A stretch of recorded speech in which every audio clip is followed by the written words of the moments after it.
here to support the residents. I don't speak for the council.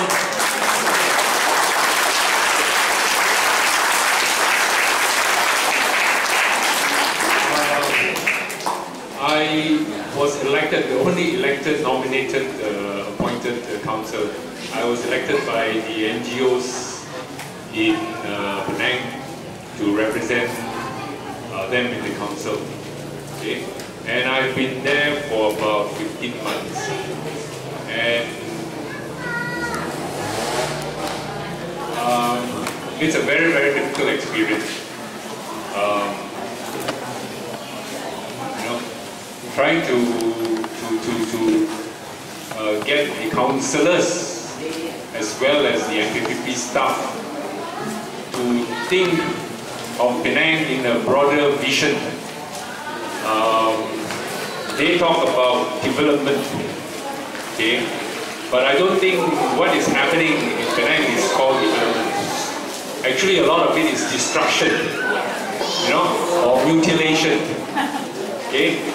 I have spoken about all this. You can see my blog site. You just have to Google my name, Lim Mah Hui. I have spoken about it in the press and all that. And this, however, is quite shocking, frankly.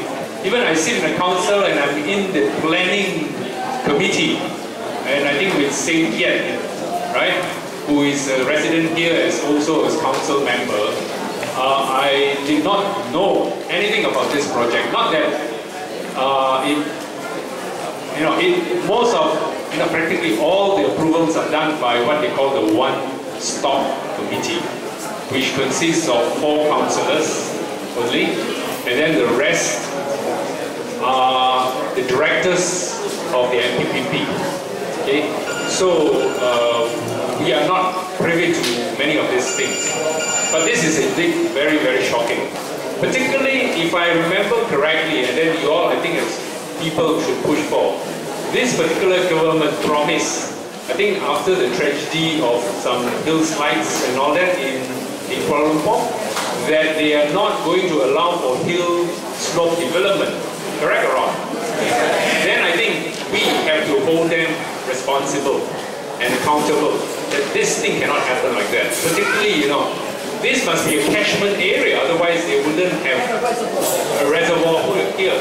So I really am completely baffled as much as you all as to how this thing could have happened. I called up Haji Roslan, who is the director of planning, and of course he said that this was approved at the state level, okay, and therefore the MPPP has to approve. I don't agree with the kind of reasoning. I don't agree. Okay, I think one of the major problems today is there is a blurring of the authority between 3 levels of government. Okay, right now it is like the state government is dictating to the local government. All right, what the local government should do. It should not be the case. The state government set guidelines, policy guidelines, but the local government must exercise their authority.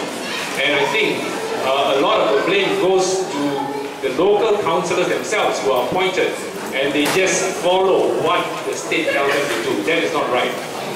I think definitely the only way, to stop this kind of senseless trend is for the people to speak out. Okay, and I want to also echo what my good friend Mohidin said. Today it affects you, you speak out. But you should not be so selfish that when it affects other people, you don't speak out. Okay, and this is a major problem with the Penang line.